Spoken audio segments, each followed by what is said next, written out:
Hello student, welcome to बोर्डनगरी। देखिए last class में हम मेटलर्जी वाला जो टॉपिक है वो पढ़ रहे थे, स्टार्ट कर दिया था उसने लास्ट क्लास में हमने उसे। तो इसको देखिए हम 3 पार्ट में पढ़ेंगे ताकि आपको समझने में आसानी हो। कल एक पार्ट आपको पढ़ा दिया, आज एक, और कल इसको लास्ट वाला जो पार्ट है वो कल हम पढ़ेंगे, है ना। तो देखिए इसको 3 पार्ट में हमें पढ़ना है ताकि इसको आपको जल्दबाजी नहीं करनी है। इस वाले जो टॉपिक में आपको कोई किसी प्रकार की कोई जल्दबाजी नहीं करनी है, क्योंकि अगर आप इसको एक साथ अगर पढ़ने की कोशिश करेंगे तो थोड़ा सा उलझ जाएंगे। तो आपको मैं 3 पार्ट में पढ़ा रहा हूँ ताकि आप इसको अच्छे से समझ सकें। तो देखिए आज हम इसका एनरिचमेंट ऑफ मेटल्स मतलब मेटलर्जी वाला मेन पोर्शन है, उसमें उसके जो टॉपिक हैं वो पढ़ेंगे। देखिए लास्ट क्लास में हम पढ़ चुके थे, इसका जो बेसिक है, इसका इंट्रो है वो हम पढ़ चुके थे। हमने देखा था कि जो हमारे जो अर्थ पे है मेटल्स के बारे में पढ़ रहे थे। मेटल्स क्या, एक तो सी वाटर में पाई जाती हैं। मेटल्स कहाँ कहाँ पाई जाती है? सी वाटर में और अर्थ क्रस्ट में। ये लास्ट क्लास में हम देख रहे थे मेटल्स सी वाटर में और अर्थ क्रस्ट में पाई जाती हैं, और सबसे ज़्यादा कहाँ पे पाई जाती हैं? अर्थ क्रस्ट में। मेटल्स सी वाटर में इसकी मात्रा बहुत कम होती है। देखिए अर्थ क्रस्ट पर ये मेटल्स जो पाई जाती हैं अर्थ क्रस्ट पर, देखिए इसमें क्या होता है, ये 2 फॉर्म में पाई जाती हैं, एक तो फ्री स्टेट में और एक कंबाइंड स्टेट में। Free state and combined state. तो ये लास्ट क्लास में हम देख चुके थे। मेटल्स होती हैं वो सी वाटर में पाई जाती हैं और अर्थ क्रस्ट पर पाई जाती हैं। मोस्टली कहाँ पे पाई जाती हैं? अर्थ क्रस्ट पर। और ये देखिए अर्थ क्रस्ट पर पाई जाती हैं, फ्री फॉर्म में पाई जाती हैं और कंबाइंड फॉर्म में भी पाई जाती हैं। ये चीज़ें हम लास्ट क्लास में देख चुके थे। और लास्ट क्लास में हमने देखा था मिनरल्स की डेफिनेशन, और आपकी जो और की डेफिनेशन है वो हम देख चुके थे, और उसके टाइप वगैरह देख चुके थे। आज हमें एक्सट्रैक्शन ऑफ मेटल्स के बारे में पढ़ना है, मतलब मेटलर्जी का मेन पोर्शन यहाँ से स्टार्ट होगा आज का। देखिए आज मिनरल्स वाली जो डेफिनेशन है वो भी हम देखते हैं।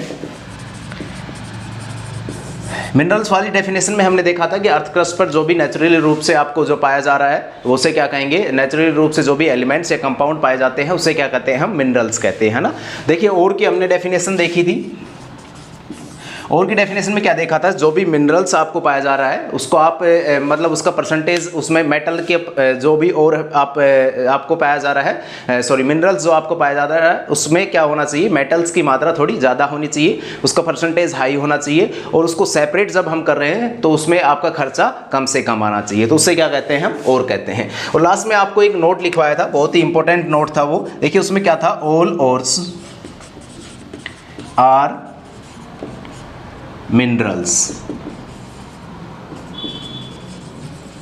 but all minerals are not ore।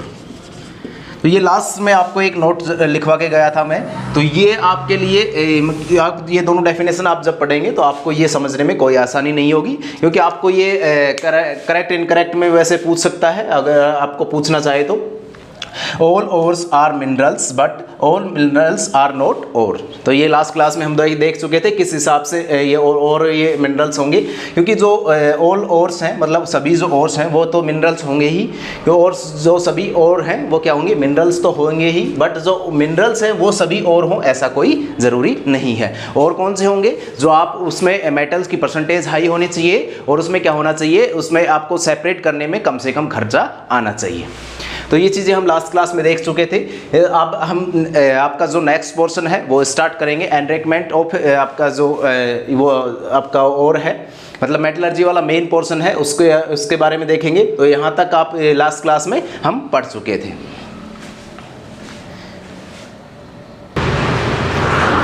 देखिए एग्जैक्टली तो हमें पढ़ना है एनरिचमेंट ऑफ आपका जो मेटल है उसके बारे में, सॉरी एक्सट्रैक्शन ऑफ मेटल है उसके बारे में। एनरिचमेंट ऑफ मेटल इसके पार्ट होंगे, वो हमें अभी देखेंगे थोड़ी देर में।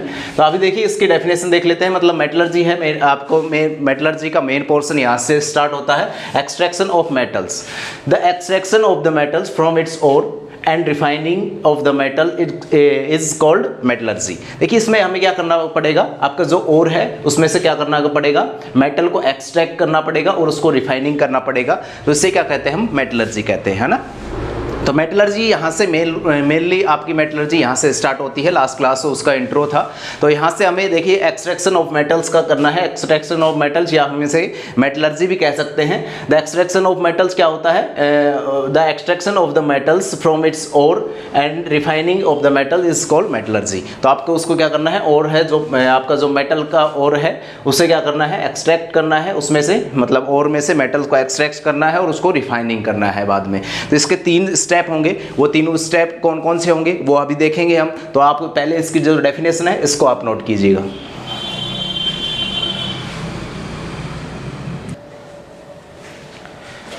चलिए नेक्स्ट हमने अभी देखे एक्सट्रैक्शन ऑफ मेटल्स में मतलब मेटलर्जी की डेफिनेशन देखी थी। अब देखिए उसकी कितने स्टेप होते हैं? 3 स्टेप होते हैं। मेटल्स को किस प्रकार से आपको उसमें से सेपरेट करना है, तो उसके 3 स्टेप होते हैं। The 3 step involve in the extraction of a metals from its ore में से किस प्रकार से मेटल को सेपरेट करना है, उसके आपके कितने स्टेप होते हैं? 3 स्टेप होते हैं। फर्स्ट स्टेप है एनरिचमेंट ऑफ ओर्स। ओर में से आपको देखिए किस प्रकार से इसको आपको सेपरेट करना है। और नेक्स्ट स्टेप है एक्सट्रैक्शन ऑफ मेटल्स को किस प्रकार से एक्सट्रैक्ट करना है। नेक्स्ट आपका रिफाइनिंग ऑफ मेटल्स है, मेटल को साफ सुथरा करके उसको किस प्रकार से आपको यूज़ में लेते हैं।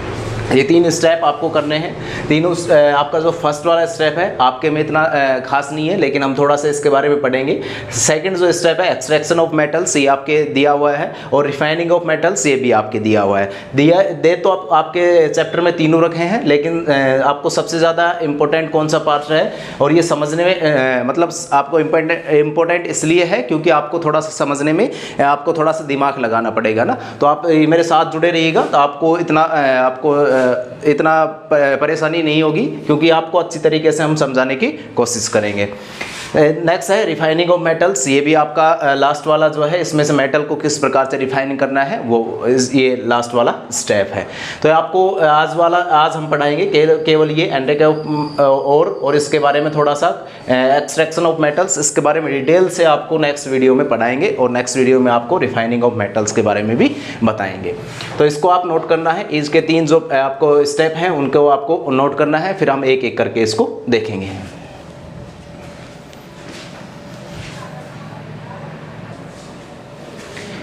नेक्स्ट देखिए हम इसके 3 स्टेप पढ़ेंगे। तो सबसे पहला स्टेप है, आपके चैप्टर में इतना कुछ दे नहीं रखा है इसके बारे में, आपको थोड़ा सा पढ़ना है इसके बारे में। आप डिटेल से आपके जो नेक्स्ट क्लासें होंगी उसमें आपको मैथ साइंस जब लेंगे उसमें आपको पढ़ना होगा।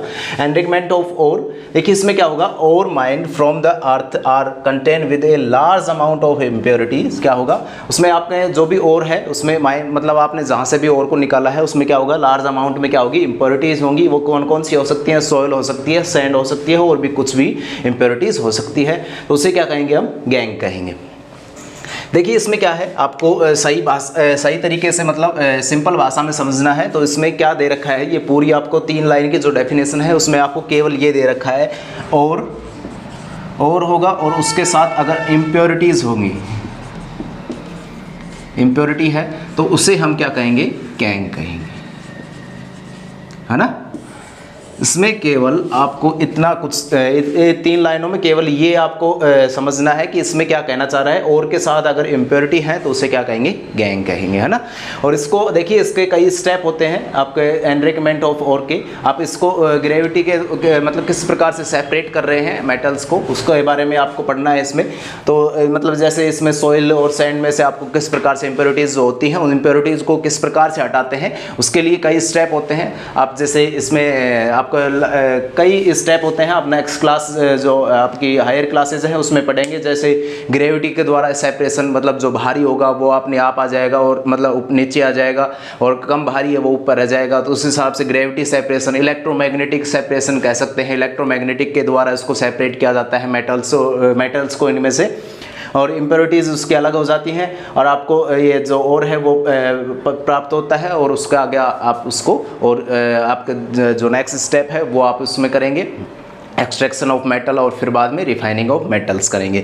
तो इसमें आपको कई स्टेप होते हैं, मतलब आपको जो ये है सेपरेशन के कई तरीके होते हैं। एनरिचमेंट ऑफ ओर में केमिकल सेपरेशन भी होता है, कई होते हैं, वो आप नेक्स्ट जो क्लासेस हैं उसमें आप डिटेल से पढ़नी है। यहाँ पे केवल आपको इतना ही समझना है, आपके और प्लस अगर इम्प्योरिटी है तो उसे क्या कहेंगे? गैंग कहेंगे, है ना। तो इसको आप नोट करना है।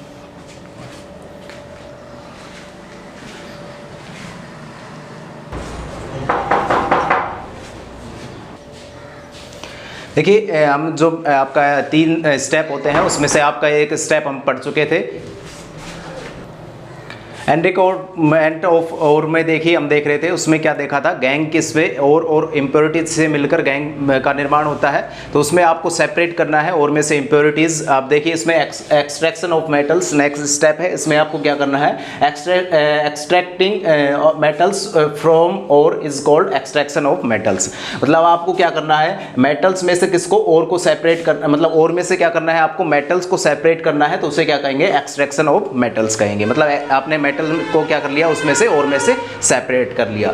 देखिए the method use for the extraction of metals from the concentration ore and depend on the reactivity of the metal to extracted. देखिए हमने रिएक्टिविटी सीरीज आपको पढ़ाई थी, आपने फर्स्ट चैप्टर में भी काम आई है, सेकंड में भी काम आई है, और आपका थर्ड चैप्टर स्टार्ट हो रहा है, इसमें भी 2 बार काम में आ चुकी है। तो रिएक्टिविटी सीरीज तो आपको याद करनी है, उसको आपको याद करना है। और अब मैंने बताया था कि उसको आपको एक पेज में लिख लेना है और उसको ट्रिक के साथ लिखना है। तो आपको कई जगह, मतलब केमिस्ट्री में आपको तीसरा चैप्टर है, तो तीनों चैप्टर में तो यूज़ में ही आ रही है, तो आपको उसको क्या करना है, एक पेज पे लिखना है, और जहाँ पे भी आप पढ़ते हो उसमें आपको आगे लगा लेनी है उस रिएक्टिविटी सीरीज़ को।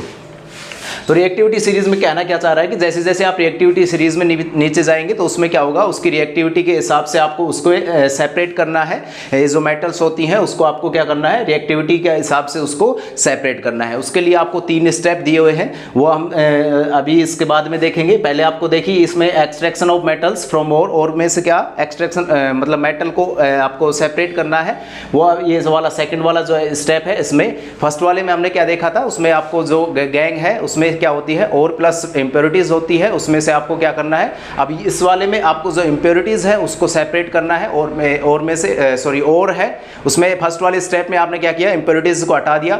और नेक्स्ट वाला स्टेप है, इसमें आप क्या करना है, और में से आपको मेटल्स को सेपरेट करना है। तो ये आपका सेकंड वाला जो आपका पार्ट है वो हम देख रहे थे। इसमें आपको डिटेल से आपको नेक्स्ट क्लास में पढ़ाऊंगा, आपको केवल अभी इसके 3 स्टेप हैं वो हम देखेंगे, पहले इसको नोट कीजिएगा। देखिए हमने अभी इसके दूसरा जो स्टेप है वो हम देख रहे थे। पहला जो एनरिचमेंट ऑफ मेटल है, जो सॉरी और है, उसके बारे में हम एनरिचमेंट ऑफ और है उसके बारे में हमने देख लिया था। नेक्स्ट स्टेप आपका क्या आता है, एक्सट्रैक्शन ऑफ मेटल है, इसके बारे में हमने देखा है। तो इसमें देखिए एक्सट्रैक्शन ऑफ मेटल में क्या करना है, और में से आपको मेटल को सेपरेट करना है। इसमें आपको देखिए 3 पार्ट होते हैं, 3 मेजर पार्ट होते हैं। आपने रिएक्टिविटी सीरीज देखी होगी, उसके हिसाब से ये 3 पार्ट आपको डिसाइड किए हुए हैं। आपके जो चैप्टर में रिएक्टिविटी सीरीज दे रखी है उसको आपको देखना है। उसमें आपको देखना है हाईली जो रिएक्टिव मेटल है, मतलब इनको 3 स्टेप में आपको डिवाइड कर रखा है। जो हाईली रिएक्टिव है उसमें से कौन कौन से हैं, पोटेशियम, सोडियम, कैल्शियम, मैग्नीशियम और एल्यूमिनियम। ये क्या होते हैं आपके high reactive elements, high reactive जो मेटल है, हाई रिएक्टिव मेटल है उनमें। नेक्स्ट वाला है पहला तो कौन सा, हाई रिएक्टिव जो मेटल है उनमें से आपका कौन सा है, पोटेशियम है, सोडियम है, कैल्शियम है, मैग्नीशियम है और कौन सा, एल्यूमिनियम है। ये आप याद कर लीजिएगा कौन कौन से हाई रिएक्टिव मेटल्स में आपको पढ़ना है। मॉडरेटिंग रिएक्टिव मतलब बीच वाले कौन कौन से हैं, जिसमें जिंक है, आयरन है, पीबी है, सीयू है। इसमें आपको एल्यूमिनियम किसमें है, आपके जो इसमें हाई रिएक्टिव है उसमें है। नेक्स्ट आपको लेस रिएक्टिव एलिमेंट्स में से आपका जो Hg है, Cu है, Hg है और Pt है। ये कौन से आपके लेस रिएक्टिव मेटल्स में आपको इनको पढ़ना है। तो ये तीनों हम नेक्स्ट क्लास में देखेंगे इनके बारे में डिटेल से, क्योंकि आपका सबसे मेन टॉपिक ही यही है इनके बारे में। जो एक्सट्रैक्शन ऑफ मेटल है उसमें आपको ये 3 स्टेप दे रखे हैं, इनके बारे में हमें डिटेल से पढ़ना है। अगर आप यही आज ही पढ़ेंगे तो इसमें आपको थोड़ा सा कन्फ्यूज़न हो सकता है, इसलिए आपको इसके एक सेपरेट वीडियो से अगर आप पढ़ेंगे तो आपको समझने में आसानी रहेगी। क्योंकि एक साथ अगर इन चीज़ों को पढ़ने की कोशिश करेंगे तो वो थोड़ा सा आपके दिमाग में घुल मिल सकती है, तो आपको समझने में थोड़ी दिक्कत आ सकती है। इसलिए मैं आपको इनको आपका जो मेटलर्जी वाला जो पोर्शन है उसको 3 वीडियो में आपको पढ़ा रहा हूँ। इसका रीज़न यही है क्योंकि अगर आप एक साथ इसको पढ़ने की कोशिश करेंगे तो आपको समझने में थोड़ी सी प्रॉब्लम हो सकती है ना। तो इसको एक लास्ट क्लास में हम इसका इंट्रो देख चुके थे। यहाँ पे अब इसका जो आपके यहाँ तक का हम देख चुके हैं एक्सट्रैक्शन ऑफ मेटल में। एक्सट्रैक्शन ऑफ मेटल्स के इनके 3 पार्ट हैं, वो हम नेक्स्ट क्लास में इनको डिटेल से पढ़ेंगे। और आपका जो रिफाइनिंग ऑफ मेटल है उसके बारे में हम नेक्स्ट क्लास में पढ़ेंगे। तो यहाँ तक का हमारा कंप्लीट हो गया है, इसको आपको एक बार नोट करना है। तो यहाँ तक हम पढ़ चुके हैं। इसमें से आपको नेक्स्ट क्लास में एक्सट्रैक्शन ऑफ मेटल के जो 3 पार्ट हैं वो हम नेक्स्ट क्लास में देखेंगे, और रिफाइनिंग ऑफ मेटल है उसके बारे में हम भी नेक्स्ट क्लास में देखेंगे। यहाँ पे आपको पढ़ने में अगर एक साथ पढ़ाऊंगा तो थोड़ी सी प्रॉब्लम हो सकती है, क्योंकि आपको समझने में थोड़ी दिक्कत आएगी, तो इसलिए आपको इसको अलग सेपरेट रूप से पढ़ेंगे हम। एक्सट्रैक्शन ऑफ मेटल्स को, इसके जो पार्ट हैं उसको हम सेपरेट रूप से पढ़ेंगे। और रिएक्टिविटी सीरीज जो दे रखी है आपको, ये तीनों याद करके आने हैं कि हाई रिएक्टिव मेटल्स में कौन कौन सी आती है, और मॉडरेटिंग रिएक्टिव मतलब जो बीच वाली है उसमें कौन कौन सी आती हैं, और लेस रिएक्टिव मेटल हैं वो कौन कौन सी होती हैं। तो आपको ये ज़रूर याद करने हैं तीनों मेटल के बारे में, क्योंकि अब जब जो भी पोर्शन हम पढ़ेंगे उसमें आपकी जो मेटल हैं उनके बारे में हमें पढ़ना है। और आपको अगर यही याद नहीं है तो आप इनमें से कंफ्यूज हो जाएंगे कि ये आपका लेस वाला कौन सा है, मोर वाला कौन सा है, मॉडरेटिंग वाला कौन सा है। तो आपको ये तीनों ज़रूर याद करके आने हैं इनके एग्जाम्पल के साथ, ताकि आपको समझने में कोई प्रॉब्लम फेस ना हो और आपको अच्छे से आप इन चीज़ों को समझ सके।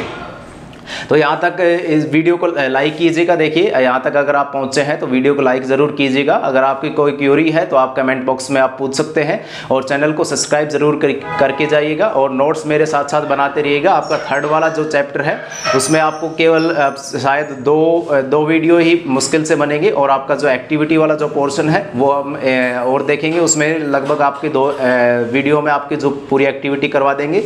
तो आपके जो थर्ड वाला चैप्टर है वो भी ख़त्म होने पर है। फिर हम 4th चैप्टर है वो आपका केमिस्ट्री का लास्ट चैप्टर होगा। उसमें आपको केमिस्ट्री के बारे में फिर हमारा कंप्लीट हो जाएगा। फिर हम शायद या तो बायो स्टार्ट करेंगे, आप बता दीजिएगा बायो स्टार्ट करना है, बायो वाला पोर्शन स्टार्ट करना है, या फिर आपका जो फिजिक्स वाला जो पोर्शन है वो स्टार्ट करना है। अगर आपको जो फिजिक्स वाले में ज़्यादा प्रॉब्लम है तो हम फिजिक्स वाला जो पोर्शन है वो पहले स्टार्ट कर सकते हैं।